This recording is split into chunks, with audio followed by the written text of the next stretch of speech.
Andrew McCART, IFL TV, proudly sponsored by Everlast. Delighted as always to be joined by my brother, Caoimhin Agyarko. Caoimhin, what's happening, brother? You good? Oh, good, Andy. Not too bad. Not long back from strength training there. So, just having a little rest before the second session. But yeah, I'm all good, mate. Strength session, man. I've seen that you've squatted 160 kilo. Yeah, hit a new PB today. I've actually never tried. Hit 160 before, and I don't lift weights very rarely out of camp. Only lift weights, obviously, strength-wise in camp. And yeah, hit 160 today for 2, so I'm happy enough. Man, you're lucky if I can do 110 with my skinny little leg. I'm telling you, I might do 100 for one. No, but that's powerful, man. That just goes to show like the strength that you have in your legs and the power you possess. I suppose, isn't it? It's yeah, especially yeah. being. Do you know what? What are you? The same height as me? Yeah, the same. What are you? I'm 5'10". I'll say I'm 5'10" and all as well. Fuck it. Yeah, do you know what? I'm a strong kid. Physically strong, and I'd love to be able to claim all the credit for it, but I think just genetically, it's just something that that's in me. So, but yeah, it's good to be able to lift that, and it shows that I am strong.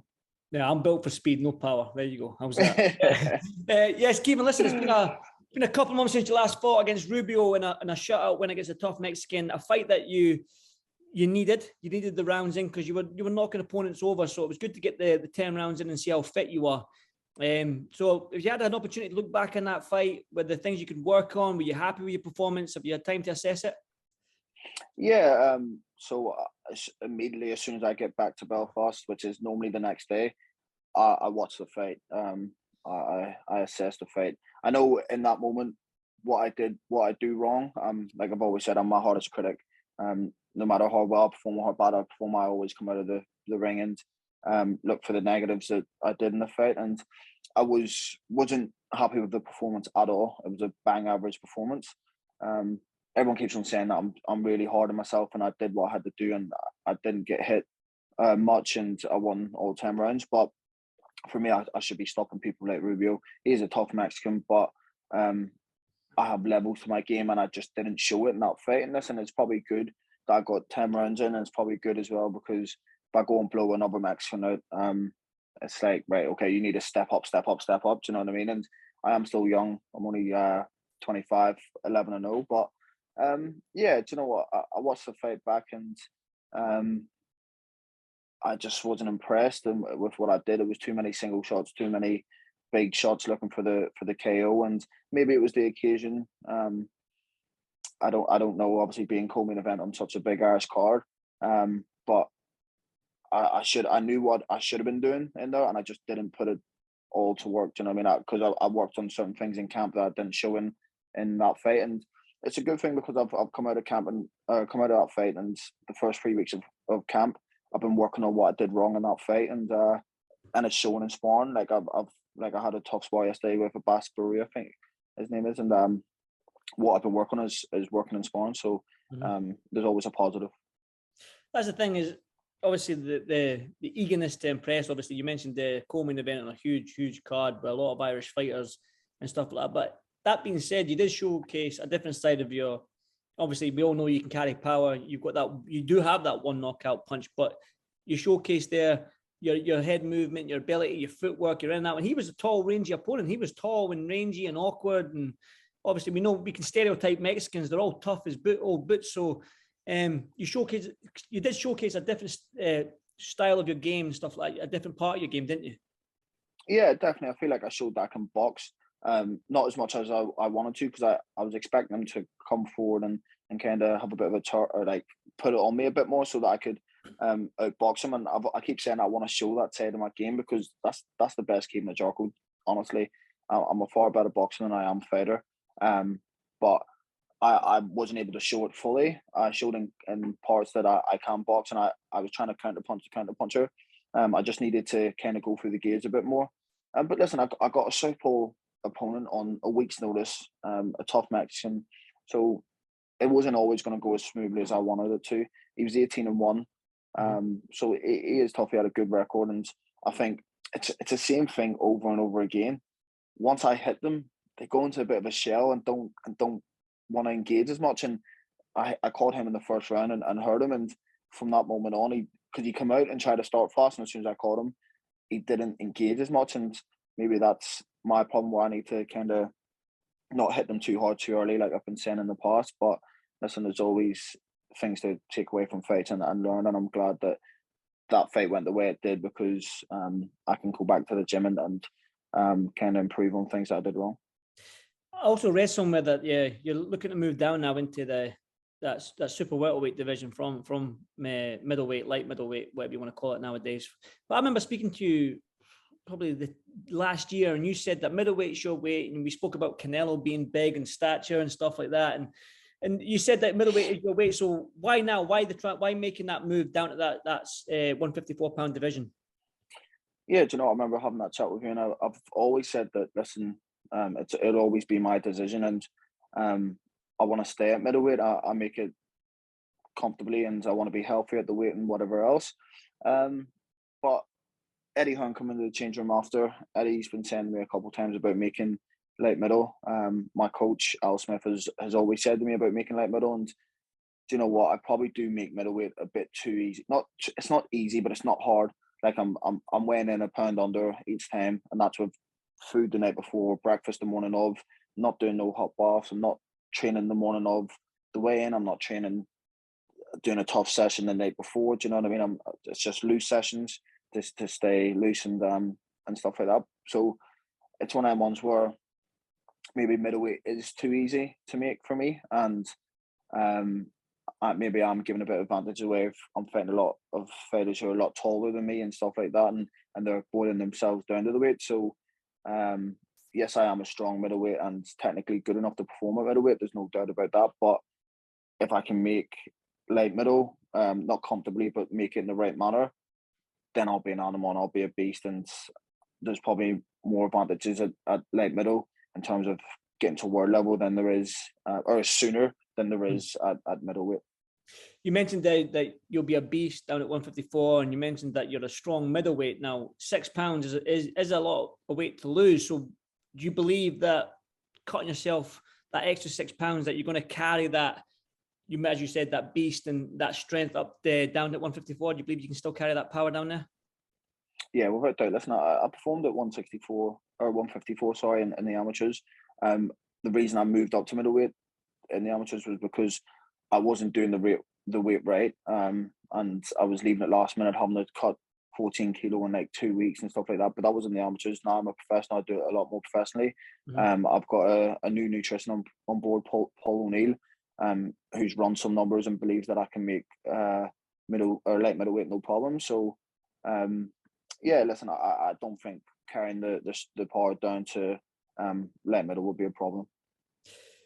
You mentioned it's a quicker route to that world title fight now. I will touch on Charlo and Castano fight, and obviously Charlo holds all the belts now. So whether he moves up, vacates all them belts, that's probably an easier route for you to get one of them vacated belts. But if he doesn't, he hangs around, then it's going to be tough for you to get that world title fight. But you mentioned there as well the division. As we spoke a little bit off camera, well, before I pushed record, that domestically that light middleweight division is a tasty division, and I spoke about the JJ Metcalf. He's got that great win out in Spain. You've got Troy Williamson. Liam Smith's still there and thereabout. He's got a great win against Jesse Vargas. I don't know if Ted Cheeseman's still fighting. And do you know what I mean? You've got all these guys, Kieran Conway as well, who's there. So just alone in the UK, it's phenomenal. There's some phenomenal fights out. Sam Eglinton as well. His game. I mean, it's a tasty old division domestically. So are you looking for one of these names to propel yourself further up the ladder? Yeah, definitely. I think I'm always gonna do this domestically. I'm an Irish fighter. Mm-hmm. Spike O'Sullivan, Luke Keeler, Jason Quigley. They're the kind of fights that make more sense to me in terms of. Are they middleweight though? Are they middleweight? I think Spike O'Sullivan's light middle. Is he? He's ranked light. He's ranked light middle anyway. He's fighting Lara this weekend. That's right, Erislandy Lara. Yeah. Is that might be it? That might be it middle, but he is ranked at light middle. On Box Track anyway. But listen. Troy Williamson, Liam Smith, they're all great fights for me, no doubt. I actually messaged Eddie Hearn and asked him for the winner of Metcalf and and Roger, and he just sent me an eyes emoji back. But yeah, listen, they're all going to be interesting fights for me. I believe that Conway and Troy might be moving up. I've heard rumors about that. Liam Smith would be a great fight for me, but it makes no sense for Liam. He's world level and I'm not right now. Do you know what I mean? And I'll always keep it real. I've got a lot to prove. I've got to climb that ladder, and I'm not going to just jump in with somebody who's been proven at that level. Do you know what I mean? You can't skip levels in boxing. So in time, if he's still around and was same weight, without doubt, it'll make a great fight. And Liam had an unbelievable win against Vargas. I was impressed with his performance. But yeah, I think Cheeseman has retired now. I heard that as well. So listen, there is a couple of great fights in the UK for me, without doubt. And I want to be in exciting fights. I need to be stepped up, and I want to prove myself against credible opponents. And I'd love the JJ Metcalf fight. That's a real tough fight for me, and would be definitely be a stone burner. So I'd love that, and to prove myself against someone like JJ, who's just come off a great win and been in big fights, would be unreal. Listen, a full disclosure, I do know you're a proud Irishman, but when I'd say domestically, I just mean because you're based in the UK and the UK fighters. I know you're a proud Irishman, even so. I like I say, the great fight at the weekend, last weekend with Castano and Charlo, and I'm guessing you watched that fight, being that you are a boxing fan as well as a fighter. So, your thoughts on that fight, and just did you watch the fight and your thoughts on it? Yeah, I did. I didn't stay up for it, but I did watch it the next day. And you know what, going into the fight, I didn't know what way it was going to go, because obviously they got a draw beforehand. But I thought Charlo boxed brilliantly, and he adapted well to what he did wrong in the first fight, and it showed. He went back and improved on certain things. He boxed a bit more better in terms of counter puncher and stuff. So yeah, it was a great fight and a great win for Charlo, especially to pick up all the belts, becoming undisputed light middleweight champion of the world. Like, it's never been done before, so fair play to him. I do see him vacating and moving up potentially to middleweight and challenging at middleweight. I couldn't see him sticking around light middle for much longer. That being said, then, are you eager to get up these world rankings then? Because if these belts do become vacant, I'm guessing you want to be in a position to put your name forward, whether it be in 2, 3, 4 fights time, to actually fight for one of these belts. So are you eager to just get up that ladder as soon as possible? Yeah, definitely. I think, like, listen, I'm 25, but as much as I say I am young, and I still got a lot of learning to do, and I'm only 11-0. The right fights at the right time, I'll definitely be moving up, wanting to be moved up the ladder very quickly. I've said to Eddie about getting me a title for my next fight. Currently, I am the WBA international champion, so at middleweight, so I am ranked somewhere, and we're going to see if we can keep that ranking or get ranked at light middle. But yeah, I definitely want to pick up a belt and move on to kind of European level, pick up a European title, and then on to world level, especially if then belts come vacant and free. It's a great opportunity for me to kind of get well ranked and maybe in a year or two fight for a world title. Who knows? You mentioned that you're 11-0, but Joe Cordina next weekend, he's 14-0 fighting for a world title, and I believe a good friend of mine, Josh Taylor, won a world title at 15. And then obviously you look at these guys, you don't have to be 20-0, and obviously with your skill set and with Paul Reddy and Eddie Hearn behind you, can you see yourself fighting for a world title in 3, 4 fights time? It depends how quickly I move. I mean, I would love to, without doubt. Listen, I'm a fighter. I'll get in with anybody. I'll fight. But career-wise, that's why I employ the best team. It's got to make sense. Do you know what I mean? And if Eddie says we got a world title fight for you in 2, 3 fights, why not? I've improved. The thing is with me, I'm improving with each fight, and I'm improving each camp. So there's no doubt in 3 fights time that I might be ready for a world title. When you look at the boys like Joe Cordina and Josh Taylor and stuff, they're Olympians. They come off the Olympic background, so they had to kind of be pushed relatively quickly. I'm not somebody who come off from the Olympics. Yes, I had an unbelievable amateur background, but I haven't been pushed as quickly as them boys. And probably had to learn my trade a bit like kind of later than Emmons. But yeah, without doubt, listen, if I get myself into a position for a world title and I'm in the top 10, I'll definitely be pushing for, and when belts come vacant, I'll be pushing Eddie and Paul to get me a world title fight. I've always said I want to be world champion before I'm 28. I'm 26 before the end of the year. So in 2 years' time, 3-4 fights, definitely. Eddie Hearn seems to be a big, massive fan of yours, Caoimhin. He posts you on his Instagram. He seems to be a huge fan of yours. How does that make you feel? Knowing you've got a promoter that supports you, I know he's obviously a fan of yours. Yeah, listen, Eddie rants and raves about me, and it's amazing to be backed by someone like Eddie Hearn, who I've always wanted to be with, and watch how he's promoted fighters like Don Barker being his first world champion, and Carl Froch, do you know what I mean? Similar weights to me. It's like I grew up watching them, and to now be promoted by him, to be getting compliments of him calling me the Irish Canelo, and like busy fight weeks like the Boati Craig Richards fight week, him posting me on his social media. Do you know what I mean? It's surreal for me. It's everything that I've worked extremely hard for, and now I'm reaping them rewards, and it makes me feel good. Do you know what I mean? It's good. It's showing that my hard work's paying off, and for him to be backing me, it's unreal.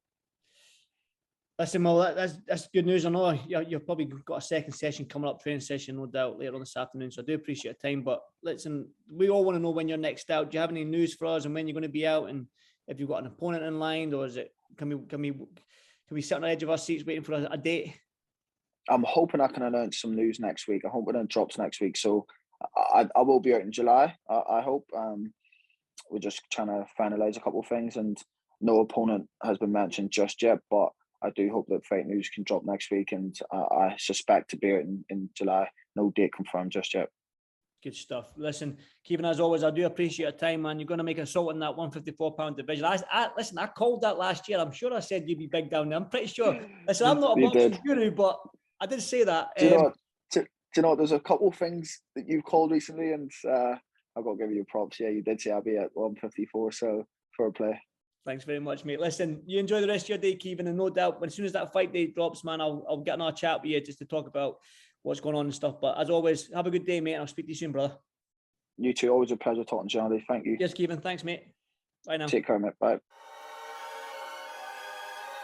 Welcome, Team Everlast, to the Team Everlast Fitness app.